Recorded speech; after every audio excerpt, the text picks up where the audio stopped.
আসসালামু আলাইকুম। সংবাদে আপনাদের সবাইকে স্বাগত জানাচ্ছি। আমি ফিরোজ তোহা। শুরুতেই বিআরবি কেবলস সংবাদ শিরোনাম। আমাদের হাতে চলে এসেছে নির্বাচন নিয়ে গুরুত্বপূর্ণ সংবাদ। প্রথমে জানিয়ে দিব, বিকাশে টাকা দিয়ে ভোট চাইছে একটা গুপ্ত দল, বিএনপি প্রার্থী রবিউল আলম। এখন জানিয়ে দিব, শেখ হাসিনার মতো আরেকটি দল গত 17 মাস ধরে ফ্যাসিবাদ কার্যক্রম চালাচ্ছে, আসিফ মাহমুদ। তারপর জানিয়ে দিব, নির্বাচন ভণ্ডুলের কোনো আশঙ্কা নেই, স্বরাষ্ট্র উপদেষ্টা। এবং সর্বশেষ জানিয়ে দেব, প্রত্যেকে নিজ নিজ ধর্ম অনুযায়ী পোশাক পরার স্বাধীনতা ভোগ করবে, জামায়াত আমির। দর্শক, এতক্ষণ শুনছিলেন সংবাদ শিরোনাম। এখন বিস্তারিত জানার আগে আপনি যদি আমাদের চ্যানেলে নতুন এসে থাকেন তাহলে অবশ্যই চ্যানেলটিকে সাবস্ক্রাইব করুন, আর আপনাদের এলাকায় কোন দলের সাপোর্ট বেশি তা কমেন্ট করুন। এখন বিস্তারিত। বিকাশে টাকা দিয়ে ভোট চাইছে একটা গুপ্ত দল, বিএনপি প্রার্থী রবিউল আলম। একটি বিশেষ রাজনৈতিক দল বিকাশে টাকা পাঠিয়ে নিজেদের পক্ষে ভোট চাইছেন বলে অভিযোগ করেছেন ঢাকা 10 আসনে বিএনপির প্রার্থী শেখ রবিউল আলম। তিনি বলেছেন, বিশেষ এই রাজনৈতিক দলটি তার আসনে গুপ্তভাবে মানুষকে বিকাশে টাকা দিচ্ছে। তারা অনৈতিক ও অবৈধ পন্থায় ষড়যন্ত্র করছে, তবে গুপ্ত থাকায় তাদের খুঁজে পাওয়া কঠিন হচ্ছে। আজ মঙ্গলবার বিকেলে ঢাকা 10 আসনের হাজারীবাগ এলাকায় জনসংযোগে গিয়ে এসব কথা বলেন শেখ রবিউল আলম। তিনি বলেন, বিকাশে টাকা দেওয়া ছাড়া আরেকটি দলের অপতৎপরতা আছে। তারা পতিত ফ্যাসিবাদী গোষ্ঠী। তারা চাইছে মানুষ যাতে ভোটমুখী না হয়। এই দুটি চ্যালেঞ্জ আমাদেরকে নিতে হচ্ছে। ঢাকা 10 আসনে কেউ ষড়যন্ত্র করে সফল হবে না বলে মন্তব্য করেন রবিউল আলম। তিনি বলেন, জনগণ যেখানে সোচ্চার থাকে, প্রার্থীর যেখানে জনপ্রিয়তা থাকে, আর বিএনপির প্রার্থীর সাথে যখন সব শ্রেণী পেশার মানুষ থাকে, সেখানে সব ষড়যন্ত্র নস্যাৎ হয়ে যাবে। ধানমন্ডি, কলাবাগান, নিউ মার্কেট ও হাজারীবাগ থানা নিয়ে গঠিত হয়েছে ঢাকা 10 সংসদীয় আসন। বিএনপির প্রার্থী রবিউল আলম জানান, প্রতিদিন ভিন্ন ভিন্ন জায়গায় প্রচার চালাচ্ছেন তিনি। মানুষের কাছে যাচ্ছেন নিয়মিত, সাড়াও পাচ্ছেন। শেখ রবিউল আলম আজ ঢাকা 10 আসনের হাজারীবাগ, বেড়িবাঁধ, ঝাউচর, মনসুরবাগ, সিরাজনগর, নবীননগর, নয়াগাঁও এবং বউবাজার খেলার মাঠ এলাকায় জনসংযোগ করেন। জনসংযোগে অংশ নেন স্থানীয় বিএনপি ও অঙ্গ সংগঠনের কয়েকশো নেতাকর্মী। তারা ভোট দিব কিসে, ধানের শীষে, 12 তারিখ সারাদিন ধানের শীষে ভোট দিন প্রভৃতি স্লোগান দিতে থাকেন। ভোটারদের কাছ থেকে স্বতঃস্ফূর্ত সাড়া পাচ্ছেন জানিয়ে রবিউল আলম বলেন, মানুষের এই স্বতঃস্ফূর্ত অংশগ্রহণ প্রমাণ করে যে তারা নিরাপদ ভোটের মাঠ চাইছেন। ভোট নিয়ে কেউ যদি ষড়যন্ত্র করতে চায়, ম্যানিপুলেট করতে চায় কিংবা ভোট নস্যাৎ করতে চায়, জনগণ সেটা রুখে দেবে। আগামী 12 ফেব্রুয়ারির নির্বাচনে জনগণ যোগ্য নেতৃত্ব বেছে নেবে বলে মন্তব্য করেন তিনি। ঢাকা 10 আসনে সরকারের বিভিন্ন প্রতিষ্ঠান ও সংস্থা নাগরিক অধিকার নিশ্চিতে ঠিকমতো কাজ করছে না বলে অভিযোগ করেন শেখ রবিউল আলম। বিএনপির পক্ষ থেকে তারা সমস্যাগুলো চিহ্নিত করেছেন বলে জানিয়েছেন তিনি। সমস্যা সমাধানে ভোটারদের প্রতিশ্রুতি দিয়ে বিএনপির প্রার্থী বলেন, ইতিমধ্যে অসংখ্য সমস্যা চিহ্নিত করা হয়েছে। জনগণ যদি আস্থা রাখেন তাহলে চিহ্নিত সমস্যাগুলো নিয়ে আমরা কাজ করব। হাজারীবাগ এলাকায় ধারণ ক্ষমতার চেয়ে বেশি মানুষ বসবাস করেন। প্রতিনিধিত্ব পেলে এই এলাকার মানুষের নাগরিক সুবিধাগুলো নিশ্চিতে সর্বোচ্চ কাজ রাখব। হাজারীবাগ এলাকায় বিস্তর চাঁদাবাজি হয় বলে অভিযোগ থাকার বিষয়টি উল্লেখ করলে রবিউল আলম বলেন, তারা অন্তত 400টি মতবিনিময় করেছেন, মানুষের অভিযোগ শুনেছেন, তবে কোথাও চাঁদাবাজি নিয়ে নির্দিষ্ট তথ্য আসেনি। তিনি বলেন, একটা গোষ্ঠী অমুকের কাছ থেকে চাঁদা নিয়ে গেছে, আজ পর্যন্ত এমন সুনির্দিষ্ট অভিযোগ পাওয়া যায়নি। যদি কেউ বলতে পারেন, আমরা অবশ্যই শক্ত ব্যবস্থা নেব। তবে একটি গোষ্ঠী চাঁদাবাজি নিয়ে অপপ্রচার চালাচ্ছে বলে অভিযোগ করেন শেখ রবিউল আলম। শেখ হাসিনার মতো আরেকটি দল গত 17 মাস ধরে ফ্যাসিবাদ কার্যক্রম চালাচ্ছে, আসিফ মাহমুদ। ক্ষমতায় না এসেই গত 17 মাসে একটি দল শেখ হাসিনার 17 বছরের মতোই ফ্যাসিবাদী কার্যক্রম চালিয়েছে। পাড়ার দোকান থেকে শুরু করে রাষ্ট্রের সর্বোচ্চ পর্যায় পর্যন্ত তারা চাঁদাবাজিতে লিপ্ত রয়েছে, এমনটাই মন্তব্য করেছেন জাতীয় নাগরিক পার্টির এনসিপির মুখপাত্র আসিফ মাহমুদ সজীব ভুইয়া। মঙ্গলবার 27 জানুয়ারি দুপুরে নোয়াখালী 2 আসনে 11 দলীয় জোটের প্রার্থী ও এনসিপির কেন্দ্রীয় নেতা সুলতান মোহাম্মদ জাকারিয়া মজুমদারের শাপলাকলি প্রতীকের সমর্থনে সেনবাগ উপজেলার সেবারহাট বাজারে আয়োজিত নির্বাচনী পথসভায় তিনি এসব কথা বলেন। আসিফ মাহমুদ বলেন, আমরা 17 বছর শেখ হাসিনার ফ্যাসিবাদ দেখেছি, কিন্তু ক্ষমতায় না আসতেই গত 17 মাসে আরেকটি দলকে ঠিক একই ধরনের ফ্যাসিবাদী কার্যক্রম চালাতে দেখেছি।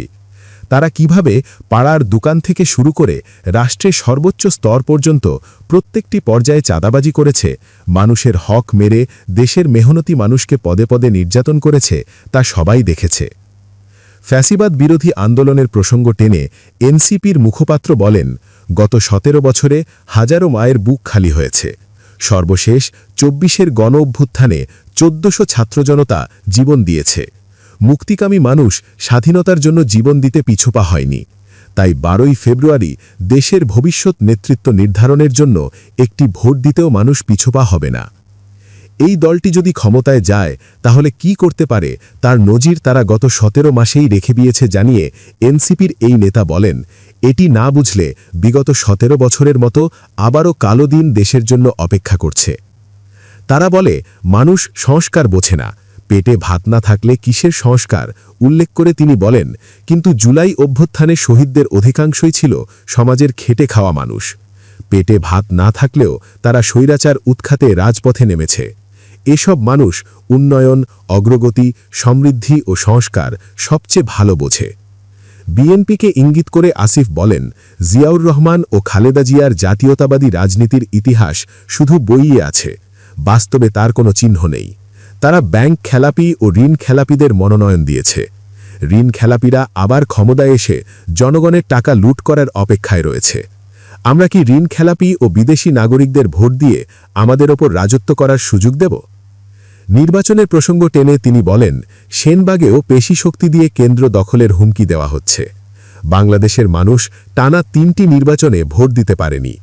এবার যদি একজন নাগরিককেও তার ভোটাধিকার প্রয়োগে বাধা দেওয়া হয়, আমরা চুপ করে বসে থাকব না।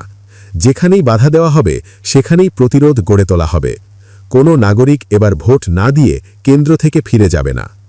উপজেলার মোহাম্মদপুর ইউনিয়ন জামায়াতের আমির আবুল খায়েরের সভাপতিত্বে সভায় আরও বক্তব্য দেন জাতীয় যুবশক্তির কেন্দ্রীয় আহ্বায়ক ও এনসিপির নির্বাচন পরিচালনা কমিটির মুখ্য সমন্বয়কারী তরিকুল ইসলাম, জেলা জামায়াতের নায়েবে আমির মাওলানা সাইয়েদ আহমদ, উপজেলা জামায়াতের আমির মাওলানা ইয়াসিন করিম, নায়েবে আমির আব্দুল খালেক, এনসিপির যুগ্ম আহ্বায়ক মনিরা শারমিন, যুগ্ম সদস্য সচিব নিজামুদ্দিন এবং প্রার্থী সুলতান মোহাম্মদ জাকারিয়া মজুমদার সহ অন্যান্য নেতৃবৃন্দ।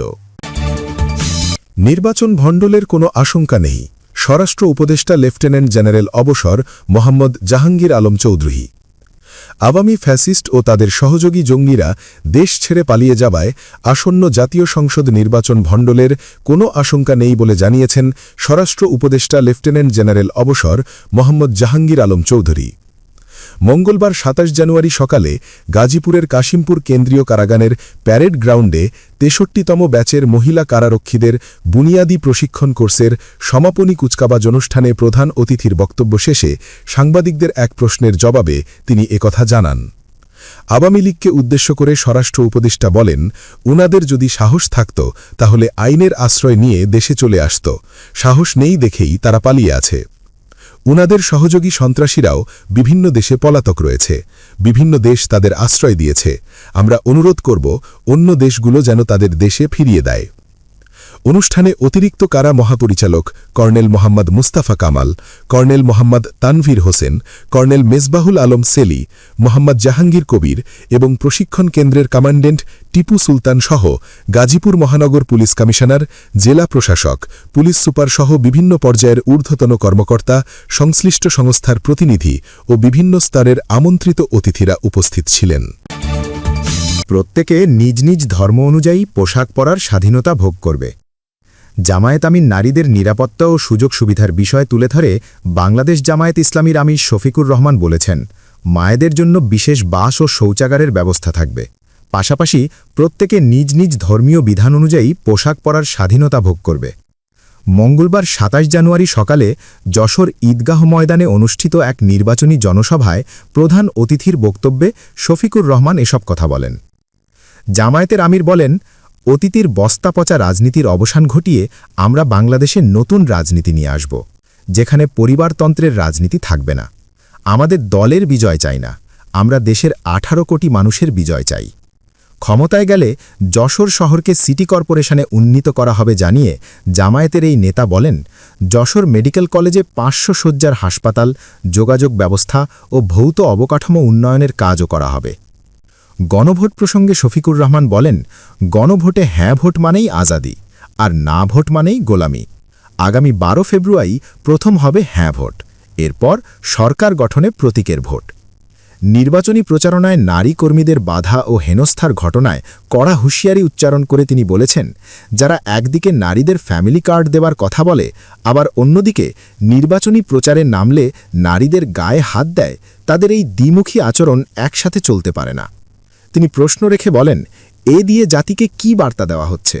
বার্তা দেওয়া হচ্ছে, আগামীতে এমন কোনো দল যদি ক্ষমতায় আসে যারা এখনই গায়ে হাত দেয়, তাদের কাছে বাংলাদেশের একজন মা বোনও নিরাপদ হবেন না।